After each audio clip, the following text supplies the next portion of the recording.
Yeah, definitely. So you need somebody to look up to for who working hard and that shit paying off and they stand down, bang, keeping faith, whatever. Definitely look to Ed, Slim. So, yeah, never give up on yourself, bro. A lot of us, look up to you from a distance or up close, for our own inspirations and keep us motivated. So, yeah. Out the concrete jungle, you can make it anywhere.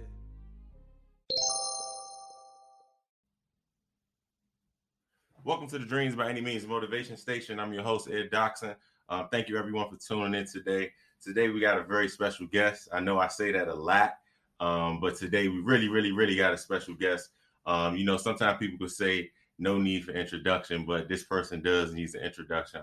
This is my brother, my friend, my good man from Philadelphia, city of brotherly love that I met at Delaware State back in 2012. Yes, sir. Yeah, so, almost 10 years in, but nonetheless, today's episode is titled Connections, and we're talking to Mr. Isaiah Covington. To give you a brief background about Zay, he's not an average guy. He's a hard worker, probably one of the most hard workers I know. He's had experiences so far that we'll talk about today, being able to work in the NBA, furthering his education through his master's degree, doctoral program, all these different things. But today I have one Zay, Isaiah Covington, Cov, something I've learned 30 minutes ago, sleep, whatever you want to call him. But we got Zay in the building today. Welcome to the show, bro. Yes, sir. Thank you, my brother. Thank you for having me, man. I know this is long overdue, so, I'm definitely happy we can make it work in your city. Already, yeah. We live here in the nation's capital, D.C. We got the Wizards and the Celtics about to play in 3 hours. So, yeah, man, it's always wonderful to connect, bro, get together. But I'm definitely glad to get you on the show today. And as you all hear, we titled it Connections. And, before we get deep into this conversation, man, just kind of tell people a little bit about yourself, currently where you're at in your career, what you're doing, where you're from, all those things. Yeah, for sure. Yeah. So like Ed mentioned, Isaiah Covington, so many nicknames, Zay, whatever you want to call it, but current performance coach for Boston Celtics, strength and conditioning, nutrition, sports science. Just a little quick background. Prior to this opportunity, I spent 2.5 years with the Golden State Warriors organization, working with the Warriors and their G League affiliate, Santa Cruz Warriors. Before that, spent a year with Indiana Pacers as a full season performance intern. Got my undergrad at Delaware State University. That's where me and Ed met, 2012, 2016. I got my master's at LIU-Brooklyn, and I'm currently working on another master's program in Australia, which I'm sure we'll get to further along the convo. But yeah, it's pretty much me right now, and I'm excited to keep it going. Yeah. Nah, no questions, bro. As you all can hear what he just said, like, we talk about the big leagues, but you actually are in the big league, like, the NBA, man. So, first question I want to ask you, bro, just me knowing you coming from Philly, coming from a strong family, successful family, going to a HBCU, just all the different type of things, man. Like, where did you first start having these big dreams, or did you have them? Because sometimes when people say stuff fall in their lap, but like, when did you feel like you started to dream big, whether that was when your time in Philly, whether that's when you got to Dale State? When did you feel like, I'm starting to dream big and I want to do this and I want to do that. I'm going to do whatever it takes to get to it. Yeah, for sure. So I would say I started dreaming big in college, but before that, in high school, I knew since high school I wanted to go into strength and conditioning, working with athletes, play sports growing up. Honestly speaking, knowing that I really wasn't that good to, probably play in college or go pro. So I didn't really have those big football dreams. That was a sport I played, just kind of being honest with myself. But I knew that I wanted to work with high level athletes. And once I got to college, just started learning more about the major, started meeting people, having, mentors and just people that guided me. I started to see that, hey, these dreams that I'm thinking of to work with high level athletes, I can actually really do this like in real life.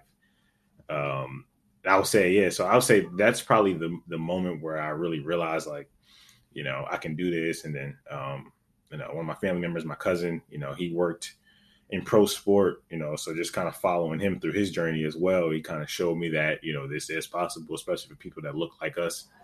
And just combination of all of that made me so, why not me, Right. So. Right. And something that I think, applaud you for, just speak to your character, is that you said, like, hey, I realize that I'm not going to go to the league. I'm not going to get drafted, but, where you're at now shows your love for sports and just, love for the game. So, I think, if you ask me, I think you took more of a difficult route.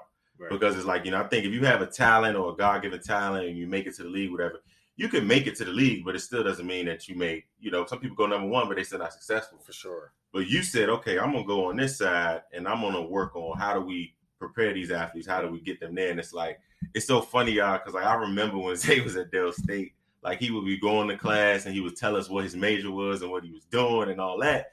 So in actuality, we just thinking like, all right, you just trying to work people out, or you trying to be a trainer. Like that's what I'm thinking. Like, oh, you're gonna be a trainer at a gym, you're gonna open your own gym, cool.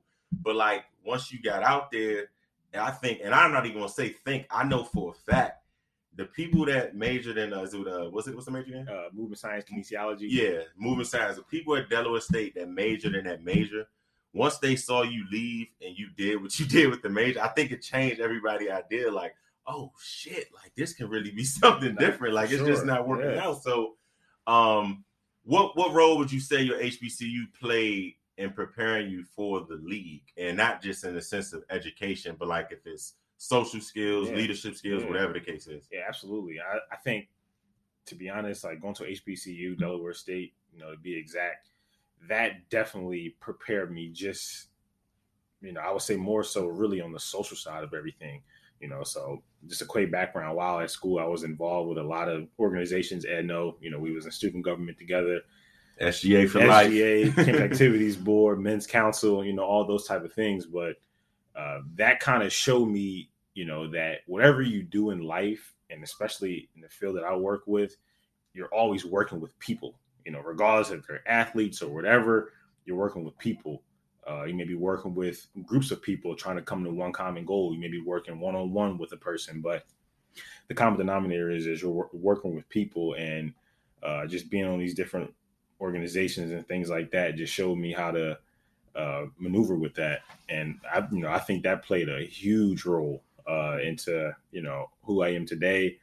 And then especially too on the business side of everything. Like I said, in student government, I was, working with budgets and doing proposals. And these are things that I still do to this day. It's not obviously in student government no more. It's in the real world. But, those same characteristics that I learned in college stuck with me all the way up until this day right now. Yeah, absolutely, bro. I think any student leader, especially in the HBCU environment, can relate like how much it prepares you for the quote unquote real world. As I'm thinking about our college days, I'm thinking about too, like I always, brag about you and say like, me and Zay have a thing called 2312. That was this apartment building in the Ville. We stayed there one summer. I didn't have housing, so I stayed there one summer. And what we were doing is doing something that a lot of people do today. That was utilizing LinkedIn to the fullest extent. But, this was 2012, something was 2013. 2013. Yeah, so 2013, something. So a lot of people wasn't on LinkedIn, but I remember like us reaching out to people. So, for example, I was looking to do community relations in sports. Zay was looking to do the strength and conditioning. So reaching out to coaches, asking them questions, looking for jobs, setting up, informational calls, those different type of things. And if I'm not mistaken, one of your coaches you ended up working for Indiana was somebody that you reached out to, right? So that's, that makes me think about what we all talking about today, man. Let's just dive into more of the importance of connections and relationship building. And, it's we having this show today, and I'm gonna let y'all know, I'm gonna brag on Zay. Zay's really humble. I've been able to get in some places I never thought I would get into so early, just being his friend. Like, and I mean, like that was, going to the finals, all those type of things. But I'm just saying, kind of talk about networking, like what it means to you, how it's benefited your career, personal life, and, some jewels that you may want to drop as it relates to, people getting into expanding their network. Yeah, for sure. And it's just to speak on 2312, like he's like, that is 100% how it was. Like we were literally planning out like, hey, 6:00, we're going back to the room. We're going to spend 2 hours just reaching out to people, right? and not asking for jobs, but just really trying to learn, right? Make the connection, make connections, and get advice and things like that. And just going off that, networking played a huge role in my career, man. Even to this day, and it, one thing about networking, it doesn't stop once you get the job. Right? It's a continuous thing, and it just like it benefited me, so much in my career, just meeting the right people, establishing genuine relationships too, and that's one piece of advice. Like if you want to network with people, I'd rather you, instead of trying to, BS and write 500 people the same message, really focus on those 2 people and creating that genuine relationship with them, because people can tell when you're being genuine or not, and so that's kind of how I always, wanted to move, and every job that I've had so far came from, somebody being able to make a call and speak on my behalf. So, I know people say it's not what you know, but who you know. And that's very true. But it's also how that person knows you and how and how they can speak on you. Right. So that's, that's really how it is. If I'm one day in a position where I can hire and, Ed knows someone and I trust Ed, he's speaking highly of this person, I have no doubt in my mind that this person will be considered easily. Right. That. So yeah, man, it played a huge role, man. Even getting my first job, my internship, I was reaching out to the director on LinkedIn, follow him on social media, and one day he just tweeted that he was looking for an intern.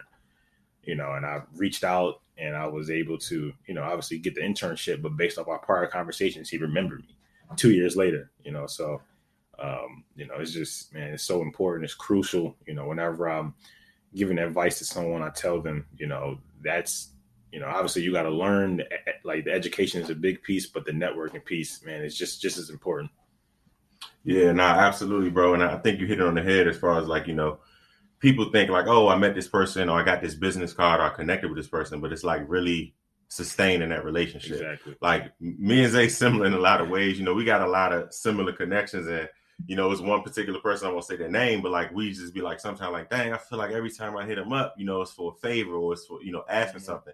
And that person doesn't mind doing it for us. Like, he's like our big homie, but we also kind of come to the point where like, you can't just in building a relationship and taking a relationship to the next level, something a good man, Silas Grant, shout out to Sal, he told me, you shouldn't sit down with anyone or ask to sit down with anyone if you don't have anything to offer them. Now, at the same time, that doesn't anybody. Like today, me and you can sit down with the richest man in the world, but we still have something to offer him because we probably come from 2 different types of walks of life. So you don't know. He may be interested in learning more about that. And I'm just saying that to say is that that's the importance, like you just hit on, of building a connection and sustaining a connection. And you never know where that relationship could go. Like, because we seen it. Like, we see it. Like you said, it's about who can vouch for you, who can speak for you. You can have a nice resume, you can have experience, and you can present yourself 110% well. But, like they say, you got mentors and you got sponsors. You got to have those sponsors really pushing for you. So for sure, that's extremely important. And man, I think, transitioning just into the next question, we're here now, DC, like you said, you went from the Pacers to Golden State to the Celtics. Now, before we get into now, as the Celtics, let's kind of walk down the line, and not just to the league. Let's take it back. Brooklyn, New York, where y'all at? But let's take it back to grad school, man. Anybody that's out there right now that's a grad student, we feel your pain. We know the papers. We know the wait until 9:30 to start a paper that's due at midnight, working full time, and we know the struggle of it. But I bring that up because I remember you being there, really grinding, being in a total different space from, the NBA. So just talk about LIU, your experience there and, before going off into the league. Yeah, for sure. And LIU is always going to have a special place in my heart. Obviously, like I kind of say that's where I really first started. I did an internship at Del State for my course curriculum, but LIU is where I really started my career. And, I ended up choosing the school, one, because they had a good grad program for exercise science, but they also gave me an opportunity to be a graduate assistant. Shout out to Richard James, my first opportunity. And, that was a great opportunity because, one, he just threw me in the fire. And it was like, I had to survive, and that, like I said, being my first real experience, I was just nervous, everything was just new to me. I had 2 teams that I was working with. We didn't have football, so we all worked with basketball. A couple, 2 other GAs, shout out to Jillian, shout out to Raph. And we all just kind of really taught each other and learned while we go. And it was just an amazing experience because I really was able to coach and, just make mistakes and, learn. And, while getting a practical experience, I'm also getting the educational piece too in grad school. So And not to make it even sound all good, because there were times that were challenging that, there was just, learning experiences that I never had before. The grad school part was a little difficult as well, certain classes. So it was a really big adjustment, but it's really what I needed. And, as I went on, I started getting more comfortable with it, learning, still networking, getting advice on things. And that's how I was able to move forward with it. And, Ed, that was a point in time too, where I was just, studying hard, trying to learn as much as I can. I'm 21, 22, coming right out of Delaware State. So transitioning from, a teenager really to adulthood within a year. So that part of it too, the personal side too, was an adjustment as well. So it was overall, it was a great experience for sure. Right. Now, it makes me think, that experience and that decision and that achievement of getting that graduate degree. I know a lot of people, I know you get it all the time. And it's like, how did you get this job? How do you get there? Whatever the case is. But for your field and the position that you're in now, does someone have to get a master's degree, or is it just recommended? Like, can someone kind of just have their bachelor's degree in that field and maybe get some certifications, or is a master's degree mandatory to reach this level? Yeah. So every organization is different. To be honest, I'm not going to say it's required, but I will say if I have 2 resumes, one person has a master's, one person doesn't, right, depending on their experience, the person with the master's may move on to the next pile. Right. Just because I know it's showing that they have an advanced level of education, right, in the field. So required, no, highly recommended for sure. Okay. For sure. And that was one of the big things with me. Like I said, I had my big cousin, that schooled me along the way, but there were certain roads, in my journey that I wanted to make myself. And I just knew right along, I want to keep going. So let's get this master's right now. Right. I'm still young, fresh out of school. Let's just get it rolling. So when it's time for me to apply for a job, I want to be able to have a bachelor's, have a master's, have some type of internship, graduate assistantship, right. And just kind of follow the chain. Yeah. No, for sure. And, that, like any grad student, I know you can feel it. I feel for you as well as me, but like that flew by. Grad school go by so quick. Like you thinking, like I was talking to a very, very good friend of mine the other day, and she was stressing about grad school. And I was like, just stick it out. I'm like, I remember my days I wanted to quit, but I'm like, it's going to open up so many more doors. Absolutely. And that opened up doors for you. Now, if I'm not mistaken, when you were in Indy, that was your last year grad school, right? Yeah. So my first year, I was the grad assistant at LIU. Then I got the position with the Pacers. Right. And it came down to, all right, what am I going to do? Am I going to stop going to school? Right. Or, what am I going to do? And I just remember thinking like, all right, these positions don't come around that often with a professional team. I got to take this right now. So I went to, the school and pretty much asked, is there a way we can make this work for me to finish my master's while also getting experience with the Pacers? And they were able to make it online for me. So I finished the last year of grad school while I was working with the Pacers. Right. It all, like, everything really works out. Like it's crazy how it all comes together. Yeah, no, absolutely. And I think people listening should understand the importance of like sacrifice. For sure. Because, even when you was there, like, I know, like, it wasn't like you had a salary or it wasn't like you had you really was out there grinding, you know what I mean? Yep. Working in the gym. Yeah. Right.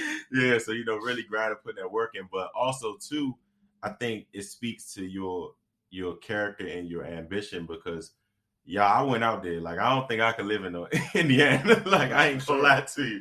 Like, but I'm saying that to say because, like, I know, you went to Indy and it was like Midwest. And, what we about to go to next, we're going to talk about going to the Warriors. But just real quick before we transition to that, like, I want to ask, we talking about Philly, Delaware State, LIU, and then now, going to Indiana, and then, stuff that's after that.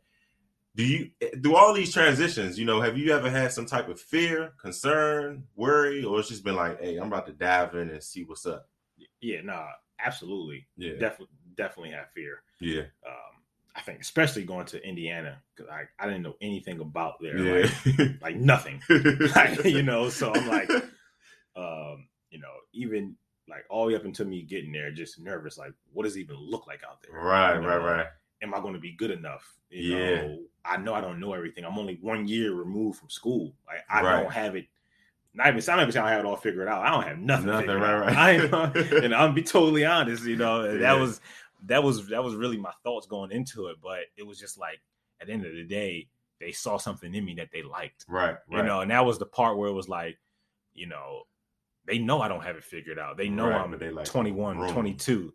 You know, but I'm just, you know, at the same time with anything, you always want to succeed and do well, and you know, not make mistakes. But yeah, man, I was so scared to go, you know, but then I got to a point where it was like, nah, this is what I wanted. Right. Like this is what you want. Everything I did so far is for this moment right now. And I packed that Buick up and drove to Indiana. Yeah, the Buick, right. The old Park Ave for sure. Like for real, bro. And I think that was like a great time because I you know, correct me if I'm wrong, but I think when I was there, I noticed like, you know, the team like kind of even took you under. Like, you know, when you was going to the club, just how they, you know, the older guys are just like they you know, like people, you know, real people and hard workers and ambitious, they see stuff in people. But I noticed that, which like I know once we was outside the club, I forget the player name. And I think we was me and Zay was in line. We waiting to get in line. So we wait, you know, we cool. And as I tell y'all, this just speaks to how humble he is. Like, this is Victor Oladipo's party. So Zay probably could just say, oh, yeah, you know, with the team, I get in. So we just get in line. And I forget what players came, but it was like 3 of them. They came like, man, what you standing in line for? Like, come on, bro. Like, you know, they was just looking like, man, like you one of us, you know. But that speaks to you, like you said, you just went out there being humble, not knowing what. And like I always say, I was like, man, I think you be moving so fast. It's, you know, a lot of people can relate to this. It's hard to live in the moment. But it was like, man, going to that game after the game and just seeing everything, I was like, dang, like, you know, this the beginning of what's what. Yeah. And I'm like, all right, cool. Pacers, this internship. After this is going to be a full-time, or you going to go to the Knicks or wherever you go. So it's like, all right, cool. So we waiting and boom, it's like Golden State Warriors. That's the next thing. I'm like, woo. And this is like at the height of it. If I can recall, you was there after when you were there, they had what, 2 rings? Right. They had 2 rings. Yeah, they already had. I think that was the 5th straight final when I was there. Okay. My last year is they lost to Toronto. Toronto, okay. Yeah. So that's the one I came to. Yeah. Okay, cool. Yeah. Yeah, so, you know, going from Indy, and it's like not knowing nothing, went out there, soaking up all the game. And I feel like, you know, being at Indy at the time, they were good. They wasn't like, you know, crazy, but Vic was killing. They were decent, you know. But you went from there to go to State, and I feel like that transition was just like so different. Like different coasts, different fans, different franchise. And this is during like, you know, they're currently winning. So I always tell him, I'm like, yo, bro, like you really got there, like, and you were in the moment of the history. You know, it's not like, oh, it was an India. Yeah, that's what Reggie used to kill at, you know, blah, blah, blah. You see all the pictures and the stuff up in the Raptors. But this is like, no, like Steph, Draymond, KD right here, right now. Like, I mean, yeah, we be at home watching the games. We seeing him on TV. KD coming through the tunnel, dapping him up. And he just chilling. Like, he's so chill with him. We looking like, man, look at KD, man. Like, you know, he got Zay looking like a midget on TV compared to, you know, how tall he is. But, yeah, man, just tell people about that experience at Golden State, you know, working with the G League as well as the NBA League. And from my perspective, outside looking in, I think that was a great moment for your career, because I think you were able to work with, okay, the league, but then I'm also able to work with the G League. So I'm able to see, like, you know, this is talent that we can continue to develop. And then it's like you're working with that talent, you know, working with all-stars, you know, already developed. So just tell us about your experience out Golden State, you know, Santa Cruz. Yeah, for sure. So that was a big transition, because I went from intern, you know, under 3 people and just learning, and, you know, everybody know how intern duties go. You're doing grunt work, things like that. But then when I got the position with the Warriors, it was like, oh, all right. Number one, so my position was split. I was the head of performance for the G League team, and then I was an assistant with Golden State. So how it pretty much worked out was from October to April, I was with the G League, and then from April all the way to the following October, I was with Golden State. When I first started, it was training camp with Golden State, and you know, my first day, you know, there, I'm, you know, working with these high level athletes, KD, Clay, all those guys. And I'm like, okay, this is a big transition, because, you know, talked about before, going to Indiana, just be able to learn and soak up information, which I was still able to do on Golden State. But now it's like this is like the real thing now. So now they're expecting me to come in and make an impact and, bring initiatives and things like that. No more learning. There's no more learning. Yeah, exactly. And it was like they're expecting you to come in and, know certain things. Right. So that was an adjustment. And then even with the G League, it was like I'm the head of performance. I went from an intern to the head over a roster of 10 plus players, and being 24, it's still, I was like so young into it, and I was literally just learning while I was going. But it was just an amazing opportunity to see how, the staff in Golden State work with these high level athletes, the different things that they do than from when I was in Indiana or from when I was in grad school. So at the end of the day, I'm still picking up so many different things throughout this process. But man, just like the whole experience was dope, because like I said, I really had a chance to run my own team, kind of, still make mistakes and learn and things like that. But then, like you say, still be able to soak up that knowledge from, up top. Obviously, like both teams were good. When I was in my first year, we went to the Western Conference Finals in the G League. The Golden State went all the way to the finals. Man, so it was amazing. I met so many different people on a whole different coast. I was literally on the opposite side of the country, from my family, 3 hours behind. So that was Santa Cruz is not the most interesting part of California, y'all. I'm gonna let y'all know that I went out there. Man, anybody know me as they know me. Like, I just get to walking and running wherever. So I end up jogging, catching an Uber to the beach. And I was like, man, this train is like a high-class Delaware. Like, it felt like a high-class Dover. Like, but, yeah, that was definitely a transition. Now, going from Indiana to learning and then going into this space of Golden State, them being in this moment of, really, like I said, creating history and all those type of things, what would you say? So, pretty much what I'm trying to ask is, from going from there, working in Indiana, you had Vic, you had some other players, but then you're going to go to State, and like you said, it's these high caliber athletes. In your position as a strength coach, what would you say was what would you say was the biggest lesson you learned as far as that transition with the athlete? And it kind of was a question I was trying to say, but I just ask it now, like, meaning, like, what's more important, preventing injury or producing performance? You know what I mean? So I'm pretty much trying to get understanding, because I know Golden State had their issues with the injuries and KD and those different type of things. But then when you were in Indiana, like I said, you probably didn't have a lot of all-stars, but I think Vic got injured while you were there, right? No, I think that was after. Yeah. Okay. Yeah, so just pretty much trying to say, like, from working with like different group of athletes, like what is something that you picked up? Like, okay, what I was doing in Indiana may not work with KD and Clay, or may not work with this organization in the G League. Like, so what was something that you feel like you had to adjust, or you've realized what correlated, no matter what team you may be with? Yeah, for sure. So I think, to answer one part of the question, in our role, those are really the two main priorities: improving performance, and reducing the risk of injury. You never, obviously, like, if anybody ever tells you like we can prevent injuries, they're lying. Nobody can prevent injury. Some things just happen in freakish ways. Some things can't be preventing, but you can reduce the risk of it. And you do that by improving the performance. So proper strength training, conditioning, nutrition, utilizing now sports science, which is so popular right now. But yeah, I would say the biggest things was, one, in Golden State, having those high caliber guys. I've learned there that, it's so much more to working with these type of players. It's, one, they got to trust in you.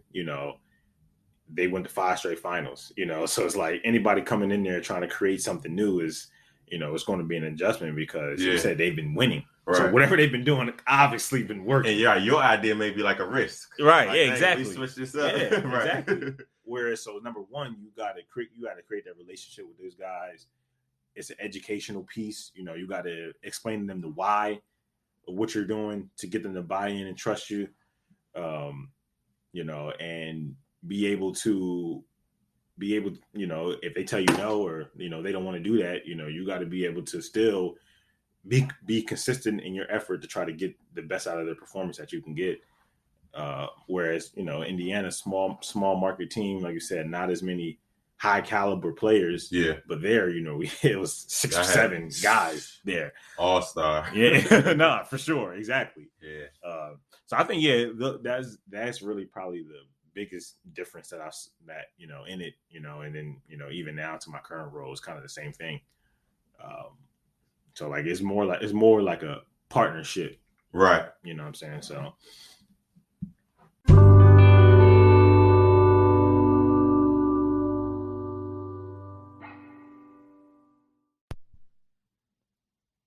Yeah, absolutely. So, Golden State, like we just talked about that experience there now. So, Golden State chapter, great, learned a lot, jump right into a team that had multiple wins under their belt. Facts. And just, high caliber players. So, going from Golden State now is to Boston, which currently where you're at now with the Celtics. I think it's a franchise that, you don't really have to, it speaks for itself. For sure. If you're an NBA fan and you know about the Celtics and the history. So let's talk about, your experience here now in your first season, getting things underway. This is the 6th game or 5th? This is 6th game. Yeah, 6th game tonight. So I know you've been working with them off season, preparing, traveling, all those different type of things. So let's talk about, experience now with Boston. Yep. So, started with Boston middle of January.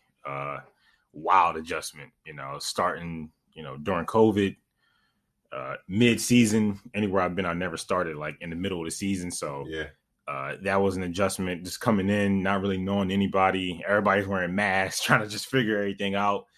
But one thing that I really love about here is that it's a great organization with great people. They were all waiting on my arrival. Everybody was super just nice, and whatever I needed, I had support. Everybody knew who I was. So, hey, Isaiah, Coach Brad, Danny Ainge, so really high class people here. And that really, made me feel at home, since day one. Obviously, personally, like I said, I had those nerves just because coming in mid-season, they already going. It was already 15 games in when I started. But once I got adjusted and everything, I was just rolling, and just like, I can't stress it enough, just working with a really good group of people, staff, athletes. Like I said, this is my first full-time position now. And that's why I even even when I think about it, it's like emotional sometimes, because I'm like, this is everything that I've really worked for this moment, full-time with a team. I'm traveling. Right. I'm working with these athletes one-on-one, so it's dope. It's dope. That's the beauty of it, bro. Like, I think it's like, myself, Fran, Rich, Kevin, people who've seen you put in the work for it. Cause I know, like, I feel like, you were saying, like, get to the league. But I feel like if you were doing basketball, wherever, or any type of league, you more have a love for the field. Sure. Something, shout out to Lano, man. Something Lano was saying the other day, man, and it stuck to me. He was saying, I don't want to ever confuse my passion with platform. And that pretty much is kind of what we're saying, is that, hey, I can go train the Celtics, but I can still go maybe train some 10th grade, 10th grade basketball, men's basketball team in West Philly, and train them the same way. So it's facts. And I love this shit. Yeah. And I think last summer we came down here, it was me, you, Fran, right. his little brother, like working friends, out. like he be on it, y'all. Like, it's stuff you never would think of, but it shows your profession. And like I said too, what's important about the platform is because a lot of people don't know, like, your true first love is really football. Right. You know what I mean? Like, y'all tell, like, it was times where, like, go to his room. Yo, the Bama has one game. He has a PlayStation, and he still has NCAA, what was it, 14? 14. Yeah, like, in my head, this is like, what? Was it 14? That was the last one? Yeah, 14. So, it had to be our, my senior year, rather. But, that football jerseys, on the wall in his room. So, to see the basketball transition is really, really amazing. It's such an amazing journey. So it's amazing, just to see, you now in that space and really, producing and performing well. Word. And like, not even to cut you off, but it's crazy. Like, when I look back at it, where basketball and connections like have took me, like just going back over, Brooklyn, Indiana, the Bay, now Boston, and then even, going back to a basketball and networking connection, had a chance to work with the Nigerian national team. Yeah. I was going to bring that up too. I was about to say, yeah. And, it's crazy just, being able to build a relationship with Mike Brown during my time at Golden State, and, him asking me to be a part of the Nigerian national team as they prepare for the Olympics. And I actually, had a chance to, before the Olympics, I had a chance to go to Africa last November, to work with Team Nigeria for the qualifiers. And, when you think of just, Olympians, like, NBA high level, but, when you talk about Olympics, you're talking about the highest level of sport, right? The best of the best in their countries. Yeah. So, when I was sitting out there in Africa, I'm like, this game of basketball and the connections I made, like, it's really bringing me black here. Man, that was, bro. I remember you just sending those pictures. I'm like, wow, like, you just in another country, bro. And how was that? I would say, the game is a game and sports is sports, but I'm sure it was a cultural difference. As far as like how they may do ball or how they may just all over things. Like, how was that? What was that experience for you? Like, I'm sure it was different, but did you kind of like pick up some things like, oh, damn, we should do this in America? It was definitely different, especially from the way we structure things, the way we practice. Olympic basketball is a whole different game. Yeah. Way more aggressive, fast paced. Emphasis on the aggressive part, like they go hard, but at the end of the day, I think from my perspective, strength and conditioning, no matter where you're at, you adjust in certain, areas, but just the way that our structure was in terms of like, we had big team group lifts, team cool downs, recovery sessions. Mm-hmm. They're really like a cohesive unit, everything. So everybody's kind of doing the same thing. Everybody follows suit. Even so, I think, like, I picked up some like personal things just in terms of like I mentioned, like the structure part and everything. But to be honest, everything else was kind of the same. It was when I went to Africa, it was like a quick tournament. Mm-hmm. We played 3 games. We were there for like 5 or 6 days or whatever. So everything was like fast paced. But yeah, man, it was dope. Yeah, man, for sure, bro. And but that's something that I think it ain't gonna really hit you probably later on down the line. Yep. It's like, I already know. Or when the Olympics come back around, and you could just sit back and look and be like, dang, like, you may see a player that you might have worked with or something over there. So that's dope, bro.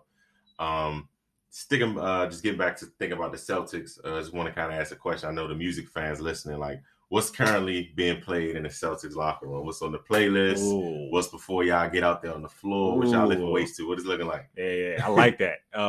So we definitely got that Meek in rotation. Okay. A little Dirt, as always. Hove, shout out to Jabari, JT, big Hove fans. That Gunna definitely be in rotation. Drake for sure, rotation. So we definitely got. I will say, like, our taste in music, that be rotation. It's solid for sure. Okay. Yeah. No, that's always cool because anybody working out, whatever, music is one of those things that pump you up, or even before an interview or whatever you got going on. You need that music. Yep. You with a lady, you gotta create the vibe. You need that music. So music is really, really important. But yeah, bro. This is great. We could keep going, how we do. Right. But man, I think I just want to lead this and before I let you do it, I'm gonna lead this last session to conclude this episode just with, what we're talking about. So I'm saying this to pretty much say is that, connections is the title of this episode, as we've been saying. But everything you just heard Zay talk about, like, is just showing you the power of connections. Now, today, I feel like us, being millennials, man, it's people that I'm close to now, the family I may have connected with on Facebook. You may have connected with Twitter, LinkedIn, whatever the case is. But I'm saying that to say is that, I want people to take away from this episode is that you have to get out there and connect yourself, whatever it is. Like, man, this goes for, if you look at some of the successful people that, did illegal activities, they was based off of connections or even legal activities. So it's like, getting out there, getting out your comfort zone is extremely important, and realizing, having an idea of what you want to do. And, all the info that Zay has shared, I hope you all are motivated and understand, like, you know, you can't get nowhere without hard work. But part of hard work is connecting with people. It's not just about doing the assignment and all that, because you got people that, you know, we seen in school, you have people that may have a 4.0 straight A student. Once they graduate, they may can't find a job because they never network with nobody, or they may not have those social skills and those different type of things. So I want you to just kind of close this out, man, you know, leaving, you know, that law to people as far as like the guy, because I know you get a lot of time. What did you do? How did you get that job?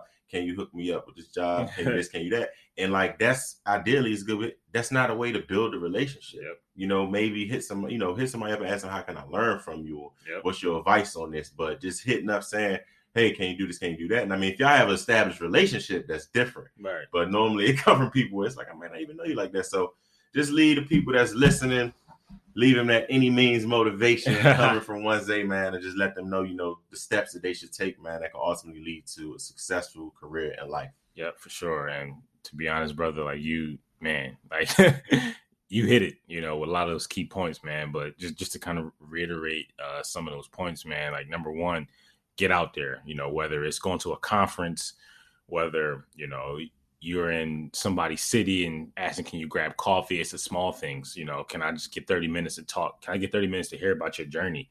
You know, when I used to reach out to people sometimes, I just asked them, tell me about how you got to where you are now. Like that right there was just enough to just keep me going. You know, you just never know how you can be an inspiration to somebody. So man, just get out there by any means, you know, like you said, phone call, social media, LinkedIn, and keep it genuine though. Right. Keep it genuine. And be consistent. Yeah, exactly. Yeah, don't be afraid to send a follow-up message, follow-up email. Because I've been there before. I just followed up with a connect that I reached out to in March. He ain't hit me back till May. And I'll be honest, I felt some type of way.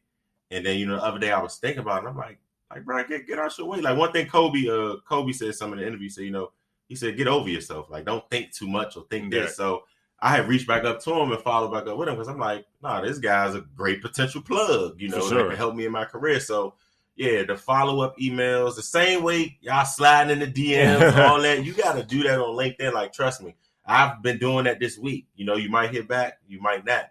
But it's just the whole point of just being able to connect. And, you know, like they say, practice make perfect. So, absolutely. And then, last couple of things I would say to that is, you know, after all of that, you know, still stay true to yourself. You know, that's one thing that I'm still learning right now. I think at times earlier in my career, I would try to, you know, be a certain way because that's how I thought that they wanted me to be. Yeah. You know, and, you know, in certain businesses or certain positions, you may have to change up kind of how adjust to how you act, but like don't lose sight of yourself. And I think that's one of the biggest lessons that I've learned so far in my career. Like I said, I'm still young, I'm still learning, and that's why I'm always trying to help the next generation. I had a lot of people help me.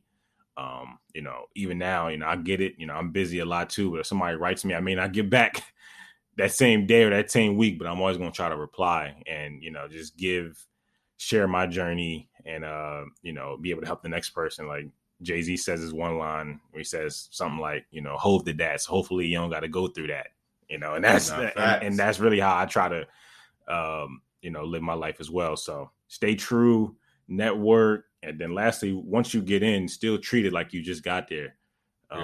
You know, that's, I think I still have that intern mentality, you know, always just keep grinding, keep chasing for more. My first song. Yep. They say big on the AC, treat everything like it's just first. Yep. You know, for sure, man. So, yeah, bro, man, like I always say, bro, extremely proud of you. Definitely thank you for coming on here today. We're going to do this again next time in Boston. For sure. You know, we're going to do it after a win at the Garden. So, man, keep going, bro. Keep motivating. You know, keep doing everything, man. Y'all know, listen to FBG, that's, you a know, fact. Slack. Do it for Miss Gladys, boy. 2312, baby. Already, we out. Yes, sir.